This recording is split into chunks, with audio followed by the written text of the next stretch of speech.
Hi guys, welcome back to our channel. ఈరోజు వచ్చేసి Nicaragua country గురించి మనకు తెలియని కొన్ని విశేషాలు తెలుసుకుందాం. సో నికరాగ్వా అధికారికంగా దీనిని రిపబ్లిక్ ఆఫ్ నికరాగ్వా అని పిలుస్తారు.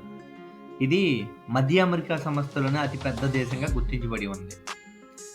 ఇది వచ్చేసి దేశ ఉత్తర సరిహద్దుల్లో హాండురాస్, తూర్పు సరిహద్దులో కరీబియన్ సముద్రం, దక్షిణ సరిహద్దులో కోస్తారికా, పశ్చిమ సరిహద్దులో వచ్చేసి పసిఫిక్ మహాసముద్రంతో కలిసి ఉంది. నికరాగ్వా రాజధాని నగరం వచ్చేసి మానాగువా. ఇది దేశంలోని అతిపెద్ద నగరం, అలాగే మధ్య అమెరికా నగరాల్లోని మూడవ అతిపెద్ద నగరంగా గుర్తించబడి ఉంది. ఈ దేశంలో వివిధ సంప్రదాయాలకు చెందిన 7 మిలియన్ ప్రజలు, స్థానిక జాతి ప్రజలు, యూరోపియన్లు, ఆఫ్రికన్లు, ఆసియన్లు చాలామంది ఉన్నారు. స్పానిష్ ప్రధాన భాషగా ఉంది. ఇక 16వ శతాబ్దంలో ఈ ప్రాంతం స్పానిష్ వారిచే ఏలబడి ఉంది కనుక 1821లో నికరాగ్వా స్పెయిన్ నుండి స్వాతంత్రం లభించింది. స్వాతంత్రం లభించినప్పటి నుండి నికరాగ్వాలో రాజకీయం అశాంతి నెలకొంది. ఇక్కడ జీవన వైవిధ్యం వచ్చేసి వెచ్చని ఉష్ణమండల వాతావరణం, చైతన్యవంతమైన అగ్ని పర్వతాలు, అలాగే చాలా నదులతో కలిగి నికరాగ్వాను ఆకర్షణీయవంతమైన పర్యాటక గమ్యంగా మారుస్తున్నాయి. ఇక నికరాగ్వా కరెన్సీ వచ్చేసి కోర్డోబాగా పిలుస్తారు. ఒక నికరాగ్వా కోర్డోబా రూపీ ఈక్వల్ టు 2.25 పైసలతో మన ఇండియన్ రూపీస్తో సమానం. నికరాగ్వాని కూడా ల్యాండ్ ఆఫ్ ఫైర్ అండ్ వాటర్గా పిలుస్తారు.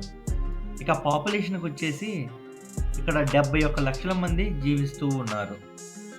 ఈ దేశంలో పెద్ద రిలీజియన్ వచ్చేసి రోమన్ క్యాథలిక్స్, అలాగే సెకండ్ రిలీజియన్ వచ్చేసి ఎవాంజలిజం. ఈ దేశం ప్రధానంగా వ్యవసాయ పంటల మీద ఆధారపడి ఉంది.